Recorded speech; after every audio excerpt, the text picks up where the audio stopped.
Students आप लोगों के बहुत ज़्यादा कमेंट्स आ रहे हैं कि सर हमें इंग्लिश समझ नहीं आती है, क्या करें। सो स्टूडेंट्स आपको बिल्कुल भी टेंशन लेने की ज़रूरत नहीं है, क्योंकि ये वीडियो मैं आपके ही लिए लेकर आया हूँ। जी स्टूडेंट्स, आज इस वीडियो में आपको बताने वाला हूँ ऐसे टिप्स एंड ट्रिक्स जिससे आपकी इंग्लिश इंप्रूव हो जाएगी, आपको इंग्लिश समझ आने लगेगी। बस वीडियो को अंत तक जरूर देखिएगा। देखिए, वीडियो शुरू करने से पहले मैं एक चीज़ क्लियर कर दूँ कि कोई भी चीज़ एक दिन में नहीं सीखी जाती है, रातों रात कोई चीज़ नहीं सीखी जाती है। इंग्लिश सीखने के लिए आपको टाइम लगेगा, लेकिन एक बार इस वीडियो को आप अंत तक जरूर देखिएगा तो इस वीडियो में आपको समझ आ जाएगा, आप इंग्लिश सीख सकते हैं और दोबारा आप ये कमेंट्स नहीं करेंगे कि हमें इंग्लिश समझ नहीं आती है। अब आपको समझ आने लगेगी। और एक चीज मैं आपको क्लियर कर दूं कि कोई भी चीज को सीखने के लिए आपको सबसे पहले उसके लिए इंटरेस्ट पैदा करना होगा। जी हां, अगर आप इंग्लिश रियली सीखना चाहते हैं तो सबसे पहले आपको अपने अंदर एक इंटरेस्ट जगाना होगा और आपको इंग्लिश से फ्रेंडशिप करनी होगी, इंग्लिश से आपको दोस्ती करनी होगी। जी स्टूडेंट्स, तो ही आपको एक समझ आएगा कि हम इंग्लिश सीख सकते हैं और इंग्लिश सीखने की आपको एक वजह जाननी होगी। जी हां, कोई भी काम को करने की एक वजह होती है, तो आपको एक वजह जानना होगी, ये माइंड सेट करना होगा कि आप इंग्लिश सीखना क्यों चाहते हैं, आपका मकसद क्या है, इंग्लिश आपकी लाइफ में क्या रोल प्ले करती है और इंग्लिश की वजह से आपको कौन कौन सी प्रॉब्लम्स आ सकती हैं अगर आपकी इंग्लिश अच्छी नहीं है। अगर आप अभी इंग्लिश नहीं सीखते तो आपको लाइफ में कितनी प्रॉब्लम्स फेस करना पड़ सकती हैं, इसके लिए आपको पर्टिकुलर एक वजह होना चाहिए। जी स्टूडेंट्स, कई स्टूडेंट्स कहते हैं कि हमारा पढ़ाई में मन नहीं लगता, तो मैं आपको बताना चाहूंगा कि आपको पढ़ाई में मन इसलिए नहीं लगता कि आपका जो मकसद होता है वो सिर्फ पढ़ना होता है। जी हाँ, आपका मकसद सिर्फ पढ़ना होता है, एग्जाम देना होता है, एग्जाम में अच्छा स्कोर करना होता है, रैंक लगाना होता है, ये आपका मकसद होता है। लेकिन अगर आप इस चीज पे फोकस करेंगे कि आपका जो मकसद है कि डॉक्टर बनना है, इंजीनियर बनना है, कलेक्टर बनना है, साइंटिस्ट बनना है, वो आपका मेन एम है, उस एम को हासिल करने के लिए ये एक रास्ता है, पढ़ना एक रास्ता है। 8 400 400 400, जी हाँ, याद कर लीजिए व्हाट्सएप नंबर, क्योंकि अब चाहे आपका मैथ्स का सवाल हो या फिजिक्स केमिस्ट्री बायोलॉजी का, आपके हर डाउट हर क्वेश्चन का तुरंत मिलेगा वीडियो सॉल्यूशन, वो भी सीधा आपके व्हाट्सएप पर। बस अपने फ़ोन में डाउट नट का 8 400 400 400 व्हाट्सएप नंबर सेव कर लीजिए और चैट ओपन कीजिए। फिर जो भी आपका डाउट है उस सवाल की आपको बस फोटो खींचनी है, उसे क्रॉप करना है और 5 सेकंड में आपको उसका वीडियो सॉल्यूशन मिल जाएगा। क्लास 6 से 12 IIT JEE NEET CBSE boards और सभी स्टेट बोर्ड्स के बच्चों के लिए। तो देर किस बात की, अभी जाइए और 8 400 400 400 पर अपना सवाल व्हाट्सएप कीजिए और अपने सभी डाउट्स को आउट कीजिए। लिंक डिस्क्रिप्शन में है। एक मीडिया में एक वे है, यहाँ से होकर आप उस लक्ष्य को हासिल कर पाएंगे जिस लक्ष्य को आप हासिल करना चाहते हैं। आपके माइंड में वो टारगेट रहेगा, वो आपका गोल रहेगा कि मुझे डॉक्टर बनना है, उस डॉक्टर बनने के लिए मुझे पढ़ना है और पढ़ने के लिए मुझे ये एग्ज़ाम को पास करना है, इसमें अच्छा स्कोर करना है। तो ही आप अपना मन लगाएंगे और इंटरेस्ट के साथ आप स्टडी कर पाएंगे। आई होप आपको ये चीज़ें क्लियर हो गई होंगी, आपको समझ आ गई होंगी। अब आपके टाइम को बिना वेस्ट करते हुए हम शुरुआत करते हैं बिल्कुल जीरो से। अगर आपकी इंग्लिश का लेवल जीरो है तो भी आप इस वीडियो को अंत तक देखिएगा, क्योंकि मैं आपको इस जीरो से ही समझ जाने वाला हूं। ठीक है, चलिए वीडियो को शुरू करते हैं। देखिए, सबसे पहले मैं एक चीज क्लियर कर दूं, किसी भी लैंग्वेज की शुरुआत होती है अल्फाबेट से। तो इंग्लिश में जो अल्फाबेट होते हैं वो एक होते हैं, पहली चीज तो ये समझ लीजिए। अल्फाबेट से नहीं होते, अल्फाबेट होता है। बिल्कुल मैं आपको जीरो से एक्सप्लेन करा रहा हूं, आपको ABCD से बता रहा हूं, तो आप एक बार जरा देख लीजिए वीडियो को अंत तक। तो देखिए, सबसे पहली बात तो अल्फाबेट से नहीं होता, अल्फाबेट होता है। क्यों होता है? क्योंकि देखिए, अल्फाबेट को हिंदी में हम कहते हैं वर्णमाला, तो इसको वर्णमालाएं नहीं कहा जाता, वर्णमाला मतलब कि जो अल्फाबेट होता है पूरा का पूरा एक सेट होता है, लेटर्स का सेट होता है। तो अब इसके अंदर जो लेटर्स होते हैं वो कितने होते हैं? 26। आपको पता होंगे, ये चीज़ आपको पता होंगी, बिल्कुल पता होंगी, लेकिन एक बार फिर भी इस वीडियो को देख लीजिए, आपके सारे डाउट्स क्लियर हो जाएंगे। क्योंकि आपका ही कहना है कि हमें इंग्लिश समझ नहीं आती है, इसलिए आप ज़रा समझ लीजिए और सारे डाउट्स को, कॉन्सेप्ट्स को क्लियर कर लीजिए। तो हम बात कर रहे थे लेटर्स के बारे में। तो अल्फाबेट तो एक होता है, उसके अंदर जो लेटर्स होते हैं वो होते हैं 26। अब 26 A to Z, मतलब A से लेकर Z तक जो लेटर्स होंगे, इनको आप काउंट करेंगे तो वो हमारे 26 हो जाएंगे। अब इनको 2 पार्ट्स में डिवाइड किया जाता है, वाउल्स और कंसोनेंट। वाउल्स कितने होते हैं? AEIOU 5 होते हैं, ये सब आप जानते हैं, बिल्कुल आपको पता होगा। AEIOU ये वाउल्स होते हैं जो कि 5 होते हैं। इसके बाद जो भी रिमेनिंग होते हैं वो हमारे कंसोनेंट कहलाते हैं, मतलब कि 21 कंसोनेंट होते हैं। AEIOU को छोड़कर जितने भी लेटर्स बचते हैं वो हमारे कंसोनेंट कहलाते हैं। तो अब A क्या है? अपने आप में एक लेटर है, B क्या है? लेटर है, C क्या है? लेटर है। ये पूरे के पूरे A से लेकर Z तक लेटर्स है। क्यों है? क्योंकि इनका कोई मीनिंग नहीं निकलता है। लेटर जो होते हैं उनका कोई पर्टिकुलर मीनिंग नहीं होता है। ठीक है, अब देखिए, A से लेकर अगर आप Z तक रीड करेंगे तो A को मतलब A बोलेंगे आप, B C D, सबके साउंड आपको समझ आएंगे। और जब आप रीडिंग करते हैं, पढ़ते हैं, तो वहाँ आपको दिक्कत जाती होगी, आपको प्रॉब्लम जाती होगी। तो अगर प्रॉब्लम जाती है तो एक बार ज़रा देख लीजिए कि जैसे कि हम A B C पे आए तो C से सा भी बनता है और C से का भी बनता है। जी हाँ, ऐसे कितने स्टूडेंट्स जो जानते हैं कि सी से सा और का बनता है। हो सकता है आपको पता हो, लेकिन नहीं पता तो मैं आपको क्लियर कर दूं। मैं आपको इनके साउंड बता देता हूं कि सी से सा भी बनता है और सी से का भी बनता है। देखिए स्टूडेंट, मैं आपको क्लियर कर दूं, मैं आपको बता दूं कि सी से स कब बनता है और क कब बनता है। सी से स कब बनता है, देखिए जान लेते हैं। यदि सी के बाद ई आई वाई आए, मतलब कि सी के बाद आने वाला जो लेटर है वो अगर ई होता है या आई होता है या वाई होता है तो सी को सा पढ़ा जाता है, सी का साउंड सा होता है। चलिए इसके कुछ एग्जांपल्स देख लेते हैं। जैसे कि सिटी, अब सिटी में देखिए सी के बाद आई आया तो इसको हम सिटी पढ़ते हैं। आप सब जानते हैं सिटी ऐसे ही लिखा जाता है, C I T Y, city. Cinema, IC, IC IC मतलब आईसी, ठीक है। Cyclone, rice, cement, faith, cell, cycle. तो इन सही सारे ही वर्ड्स को आप देख लीजिए, यहाँ पर आपको सी सा का साउंड दे रहा है, समझ आ रहा है ना। कहीं कहीं सी आपको का साउंड मिला, जैसे साइक्लोन। तो देखिए रूल देखिए, सी के बाद वाई आया तो सी को सा, और सी के बाद एल आ रहा है तो यहाँ पर हम सी को का पढ़ रहे हैं, ठीक है स्टूडेंट। तो सी हमें सा का साउंड देगा अगर सी के बाद ई आई वाई आता है तो, ठीक है। चलिए आप जान लेते हैं जी के बारे में। देखिए एक और है जी, तो ये लेटर जी है। जी से देखिए आपने देखा होगा, जी से गा भी बनता है और जी से जा भी बनता है। मतलब ये जो जी है, जी आपको गा का साउंड ज़्यादातर देता है, कहीं कहीं जी आपको जा का साउंड भी देता है। चलिए आप जान लेते हैं कि जी आपको जा का साउंड कब देगा। तो देखिए जी के बाद अगर ई आई वाई आए तो ये जो जी है ये आपको जा का साउंड देगा। इसके कुछ एग्जांपल देख लेते हैं। जैसे कि age, A G E age, general, gym, ginger, page, cage. इन सारे वर्ड्स को आप ध्यान से देखिए तो यहाँ पर आपको समझ आ जाएगा कि ये जो जी है ये आपको ज का साउंड दे रहा है। इसमें कुछ एक्सेप्शन होते हैं, कुछ अपवाद होते हैं, उनको मैं आपको बता दूं। यहाँ पर ये रूल काम नहीं करता है, मतलब कि वहाँ पर जी आने के बाद भी, ई आई वाई आने के बाद भी वो जी आपको गा का साउंड देगा। कुछ एक्सेप्शन होते हैं, इंग्लिश में एक्सेप्शन है। तो जैसे कि फिंगर, एंगर, गेट, हंगर। तो यहाँ पर ये जो एफ आई एन जी के बाद ई आ रहा है, यहाँ पे जी को जा नहीं पढ़ेंगे, जहाँ पे जी को गा पढ़ते हैं, जैसे फिंगर, एंगर, गेट, हंगर। तो ये कुछ एक्सेप्शन है, कुछ अपवाद है, तो इनको आपको अलग से लर्न करना होगा। ओके स्टूडेंट, क्लियर हो रहा है, आपको समझ आ रहा है? तो मैंने आपको क्लियर कर दिया। ए से लेकर जेड तक जो आपने साउंड देखे होंगे उसमें आपको मैंने बता दिया कि सी को सा कब पढ़ा जाता है, का। तो देखिए अब सी के बाद सी से तो का बनता ही है, तो अब सी से जैसे लिखेंगे कम, लिखेंगे केट, लिखेंगे काउ, लिखेंगे कॉल, लिखेंगे क्लोज, लिखेंगे तो ये सी आपको का साउंड देगा। इसी तरह से जी आपको गा का साउंड देगा। जैसे कि गुड है, गेम है, डॉग है, गेट है, गॉड है, तो जी आपको गा का साउंड देता है बेसिकली, ठीक है। ये क्लियर हुआ ना, सी से सा और जी से जा कब बनता है मैंने आपको क्लियर कर दिया है। अब इसके बाद हम आगे बढ़ते हैं। तो देखिए ये जो लेटर्स है, तो अब लेटर क्या है, वर्ड क्या है, सेंटेंस क्या है, ये जान लीजिए। ये आपको जानना बहुत ज़्यादा ज़रूरी है। स्टार्टिंग अगर आप कर रहे हैं, आपको इंग्लिश समझ नहीं आती, तो शुरुआत आपको जीरो से ही करना होगी, जो कि मैंने करा दी है। अब लेटर क्या होता है मैं आपको क्लियर कर दूं। देखिए सबसे पहले मैं आपको लेटर की डेफिनेशन बता देता हूं। The smallest unit of any language is called letter. मतलब किसी भी लैंग्वेज की सबसे छोटी इकाई जो होती है ना, उसी को लेटर कहा जाता है। जैसे ए लेटर है, बी लेटर है, सी लेटर है, डी लेटर है, ये अपने आप में एक लेटर है, ठीक है। अब लेटर से मिलकर बनता है वर्ड। तो वर्ड की डेफिनेशन होती है a systematic group of letters which makes a complete sense is called word. तो जो लेटर्स होते हैं, लेटर्स के ग्रुप को हम वर्ड कहते हैं, लेकिन जिसका कुछ मीनिंग निकलता है, कुछ मतलब निकलता है, तो ही उसको वर्ड कहा जाता है। अगर मीनिंग नहीं निकलता तो वो लेटर होता है, ठीक है। वर्ड तब बनता है जब उसका मीनिंग निकल जाता है, ठीक है। जैसे कि बुक, गर्ल, बॉल, इसका मीनिंग है बुक, गर्ल। अगर हम इसको ऐसे लिख दें ओ बी ओ के, तो इसका कोई मीनिंग नहीं होगा, तो हम इसको वर्ड नहीं कहेंगे, इनको लेटर्स ही कहेंगे। तो वर्ड कब कहलाएगा, जब उसका मीनिंग निकले। बुक का मीनिंग आप बिल्कुल निकाल सके, पुस्तक, गर्ल है, बॉल है, डॉग है, क्लास है, स्कूल है, ये हमारे वर्ड्स कहलाएंगे, ठीक है, ये वर्ड है, ठीक है। अब बात करते हैं हम सेंटेंस के बारे में। तो सबसे पहले लेटर हुआ, जो कि स्मॉलेस्ट यूनिट होती है किसी भी लैंग्वेज की। लेटर से मिलकर बनता है वर्ड, और वर्ड से मिलकर बनता है सेंटेंस। तो स्टूडेंट देखिए सेंटेंस की डेफिनेशन समझ लीजिए। A systematic group of words which gives a complete sense is called sentence.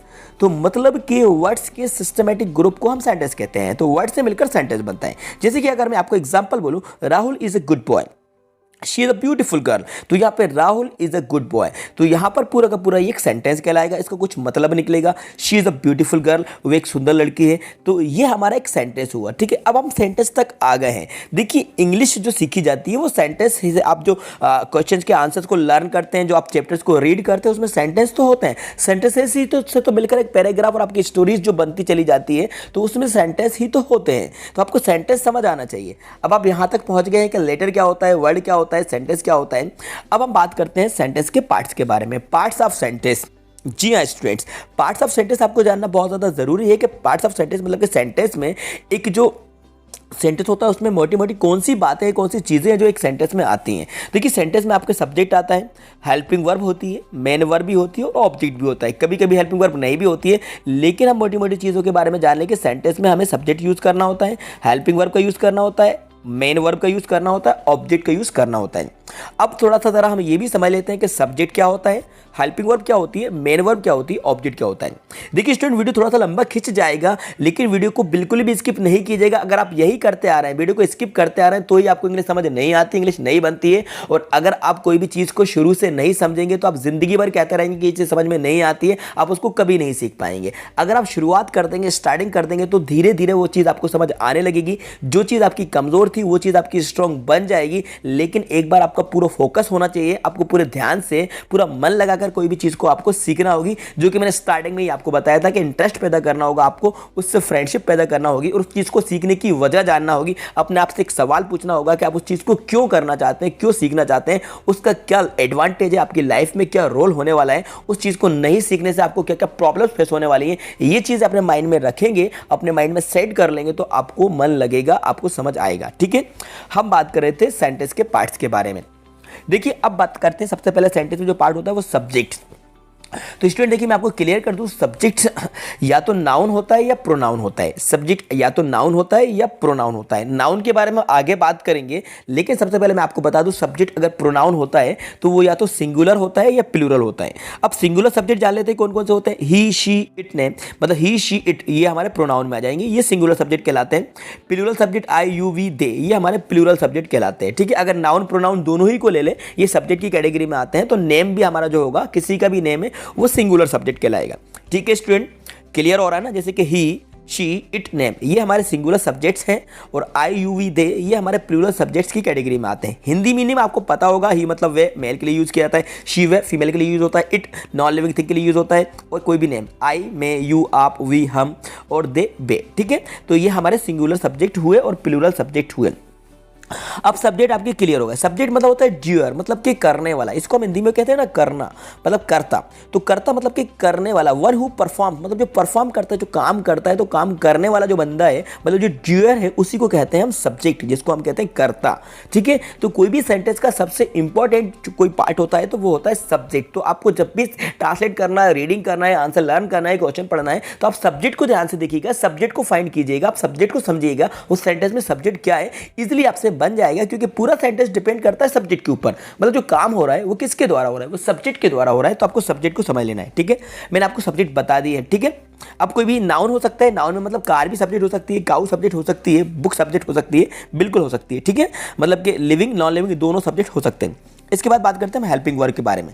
देखिए स्टूडेंट, हेल्पिंग वर्ब मतलब जिसको हम कहते हैं ना सहायक क्रिया, जैसे कि do, does, is, am, are, has, have, had, was, were, will, shall etcetera, ये हमारी कहलाती है हेल्पिंग वर्ब। इनको आपको लर्न करना होगी जब हम आगे बढ़ेंगे। जो आपकी बेसिक क्लास है, स्टार्टिंग क्लास है, फर्स्ट क्लास है, जब आप आगे बढ़ेंगे तो आपको पता चलेगा कि इनका यूज़ किसके साथ किया जाता है, कौन से टेंस में कौन सी हेल्पिंग वर्ब का यूज़ किया जाता है। ये आप एक दिन में, एक वीडियो में नहीं सीखेंगे, ये आपको आगे सीखना होगी। लेकिन फिलहाल मैं आपको क्लियर कर दूं, अभी आप इनको इंट्रोड्यूस हो लीजिए। अभी आपको मैं इनसे इंट्रोड्यूस करा देता हूं, इनसे परिचय आपको करा देता हूं। ठीक है, ये हमारी हेल्पिंग वर्ब हो गई है।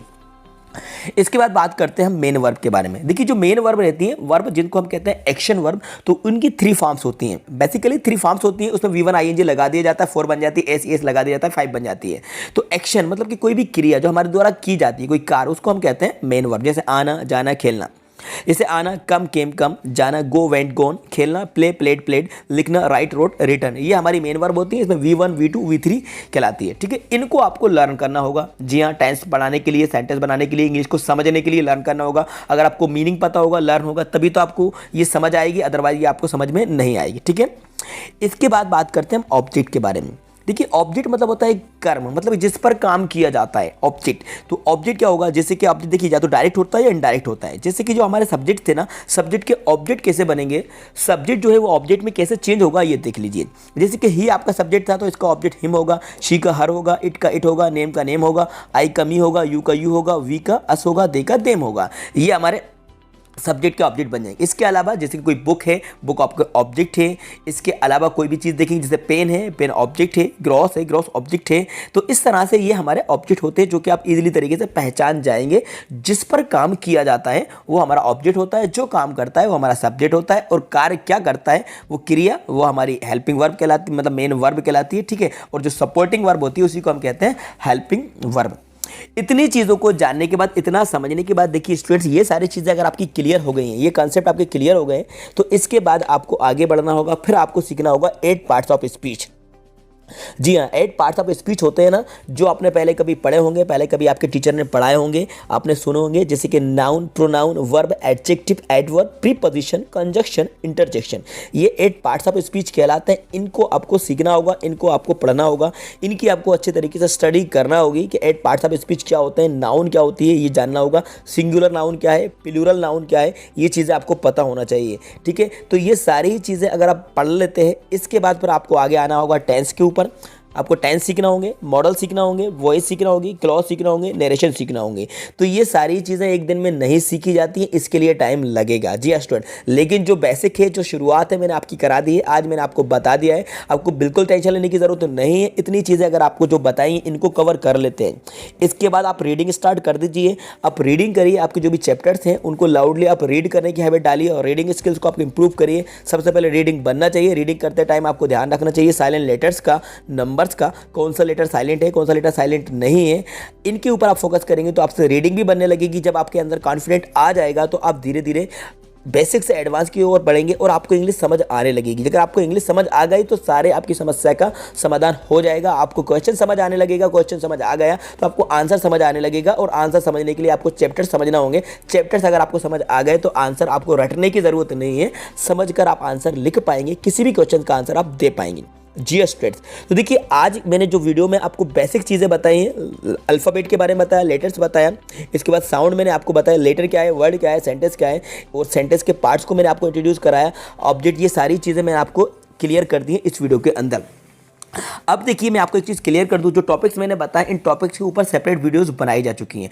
अगर आप देखना चाहते हैं तो उन वीडियोस को देख लीजिएगा, प्लेलिस्ट में आपको मिल जाएंगी, या फिर अगर आप करेंगे कमेंट्स बॉक्स में कहेंगे तो मैं आपको उनकी लिंक भी प्रोवाइड करा दूंगा, या फिर अगर पॉसिबल हुआ तो ये सारे टॉपिक्स के ऊपर एक सीरीज़ लाई जाएगी, 1 बाय 1 वीडियो बनाकर आपकी सपोर्ट की जाएगी, आपकी हेल्प की जाएगी, जिससे आपकी इंग्लिश इंप्रूव हो सके और आप दोबारा ये कमेंट्स ना करें कि हमें इंग्लिश समझ नहीं आती है। ठीक है, फिलहाल आज की वीडियो में इतना ही है, तो इस वीडियो को एक दो बार आप अच्छी तरीके से देख लीजिएगा, इसके नोट्स बना लीजिएगा, इसको राइट कर लीजिएगा। अगर आपका कोई कंफ्यूजन है, कोई डाउट्स है तो आप कमेंट्स बॉक्स में जाकर कमेंट्स करके पूछ लीजिएगा। इसके बाद हम सिलेबस के बारे में बात करेंगे, टॉपिक्स के बारे में बात करेंगे। जो भी क्लास के स्टूडेंट्स हो, आप किसी भी क्लास के स्टूडेंट्स हो, आप चाहे फर्स्ट सेकंड थर्ड से लेकर 10th 12th किसी भी क्लास के स्टूडेंट्स हो, अगर आपको इंग्लिश समझ नहीं आती है तो टेंशन लेने की जरूरत नहीं है। एक दो बार आप इस वीडियो को देखिए, नोट्स बनाइए, फिर कमेंट्स करके मुझे बताइए कि आपको दिक्कत कहाँ आ रही। उसके बाद हम आगे बढ़ेंगे, धीरे धीरे हम सीखेंगे। एक दिन में और एक वीडियो में सारी चीजें कवर नहीं होती हैं, रातों रात जीरो से कोई हीरो नहीं बनता, ये सब कहने की बातें हैं। तो मैं आपको उड़ी उड़ी बातें बिल्कुल नहीं बताता हूं, आपको बिल्कुल रियलिटी बताता हूं। ठीक है स्टूडेंट, तो आई होप दैट ये वीडियो आपको समझ आई होगी, आपको बहुत कुछ क्लियर होगा। ये वीडियो तो समझ में आई होगी ना, क्योंकि वीडियो समझ में आई है तो फिर इंग्लिश समझ में आई होगी। अब आप ये नहीं कहेंगे कि इंग्लिश समझ नहीं आई। अगर वीडियो समझ आई, इंग्लिश समझ आई, इंग्लिश समझ आई तो इस वीडियो को लाइक कर दीजिएगा, अपने सारे दोस्तों को, फ्रेंड्स को ज़्यादा ज़्यादा शेयर कर दीजिएगा। और हाँ, यदि आप हमारे चैनल पर नए हैं, अभी तक चैनल को सब्सक्राइब नहीं किया है तो स्टूडेंट चैनल को जरूर सब्सक्राइब कर लीजिएगा, साथ में बेल आइकन को प्रेस कर दीजिएगा, जैसे कि जो भी वीडियो अपलोड की जाएगी, जब भी वीडियो अपलोड की जाएगी उसका नोटिफिकेशन सबसे पहले आपको मिल जाएगा। कोई डाउट है, कोई कमेंट्स है तो आप कमेंट्स बॉक्स में जाकर मुझसे कमेंट्स करके पूछ सकते हैं। देखते रहिए, सीखते रहिए। Thanks for watching.